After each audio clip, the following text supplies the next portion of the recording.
and he would get to running and he'd scratch the ground up like that, and he just made a big mess, big bare spot out there. So I threw some grass seed out that I bought up at, I think I got at Dollar General. Oh, really? Is that pretty time consuming to do all that? I feel like that would be hard. Or you just, is it pretty simple? You just throw it out there. You don't have to have like a... Pour water on it.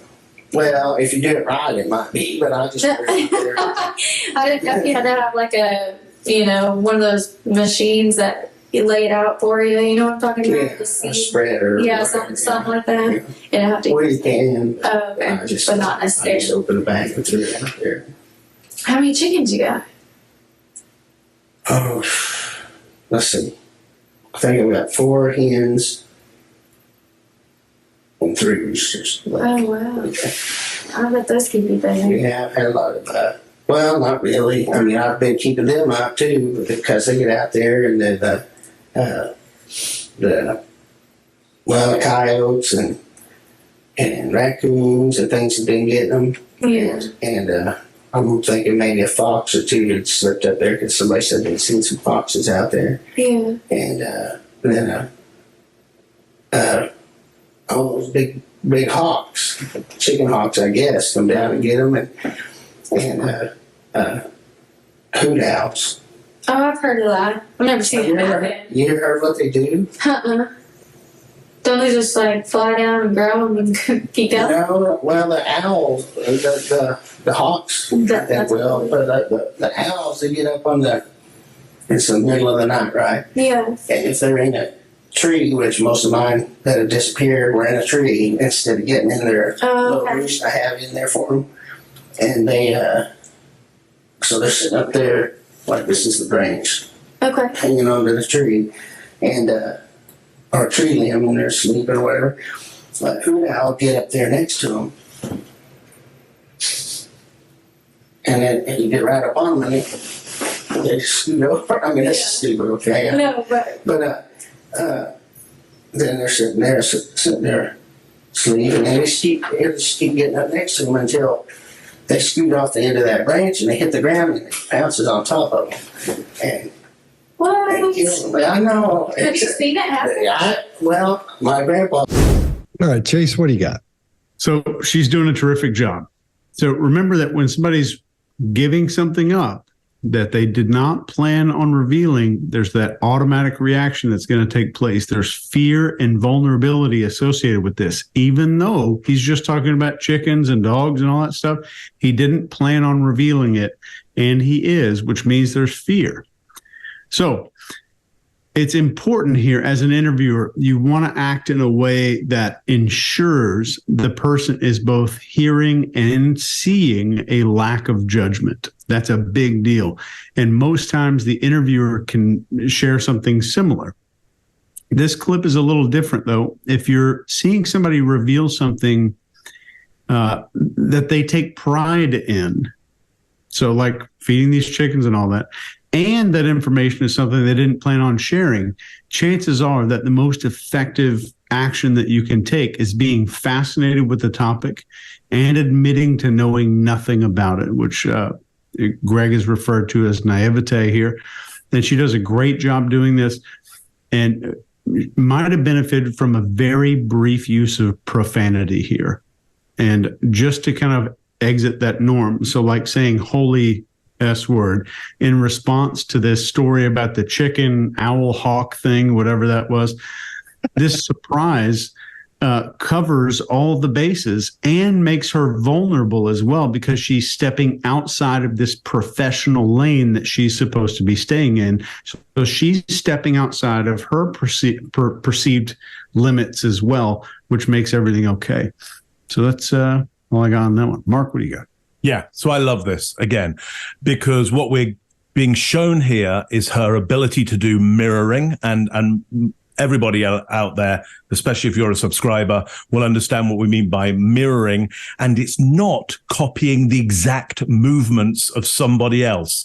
That, frankly, does not work, and it's just bizarre. What she's doing is mirroring the extent to which he started to open up his gestures, not the exact gestures. So as he opens up more of his body, she opens up more of her body, but in a significantly different way. So he's not going to detect exactly that she's mirroring, but certainly he's going to feel that build of rapport from her. And it works because he goes down this alley of telling some stories that may not seem pertinent, and they may have some pertinence about them. Certainly, from an analytical point of view, it's very interesting for me that his movement and engagement and lean forward, his how active he is, how exercised he gets, just goes way off his baseline when he talks about night predators, foxes and hawks, and starts to talk then about the night predator of, I think, the owl, and describes the method of predation, which is to gain proximity, then to create vulnerability, and then attack. Proximity, vulnerability, and attack. I saw recently a hawk near me that took out a pigeon, and I was quite interested by it because I'd never really seen this, with my naked eye. I'd seen it on National Geographic and whatever, quite interested by it. So, I watched it, but I didn't think about it a lot. I'm only just thinking about it now. It kind of comes to mind. I didn't think about it a lot. He's really thought about these nighttime predators, it seems to me. I just find that analytically, I think it's interesting. And she gets him there. Greg, what do you got on this one?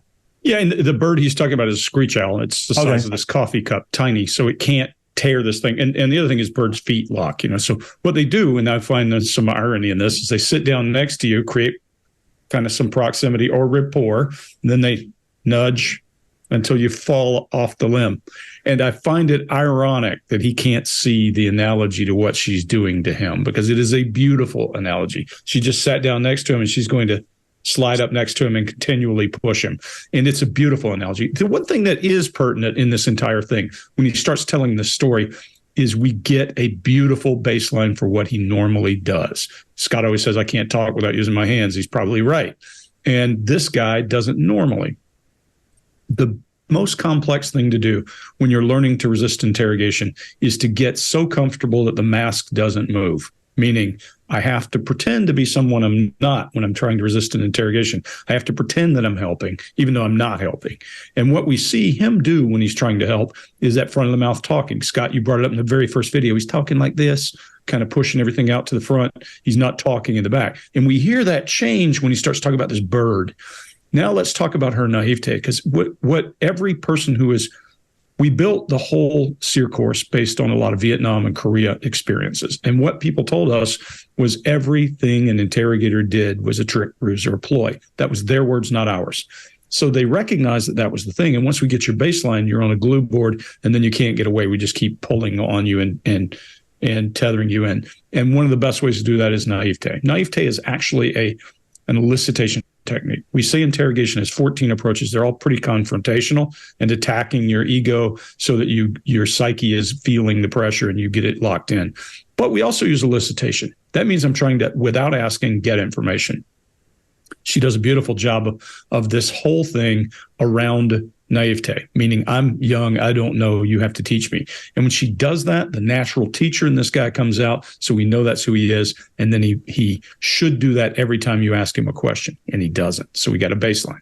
The last thing, and Chase, this goes back to your last time, we can armchair quarterback this to death and talk about subtleties of language. She asks a hard question she shouldn't have asked, likely unintentionally, but she says, does that take a long time? Boom. That tells you what she's thinking. This is the third time she's worked around something that is questioning time. So she's trying to establish a timeline for his day, probably to put him in place. Don't know, but I can hear that time is an important part of what she's looking for. When we see him sit back from now on and go into that resistant pose, it should scream at you and know that when he moves his fingers, there's some issue. Scott, what do you got? Yeah, she's still trying to create rapport with him and get that happening, because when he starts talking about that that dog and trying to be all cute and stuff, she lets him think it's all cute and stuff because she's laughing, and she tells a story that's similar to his. And then she goes on to get him to talk about these things that just seem mundane and boring and something nobody would be interested in it at all.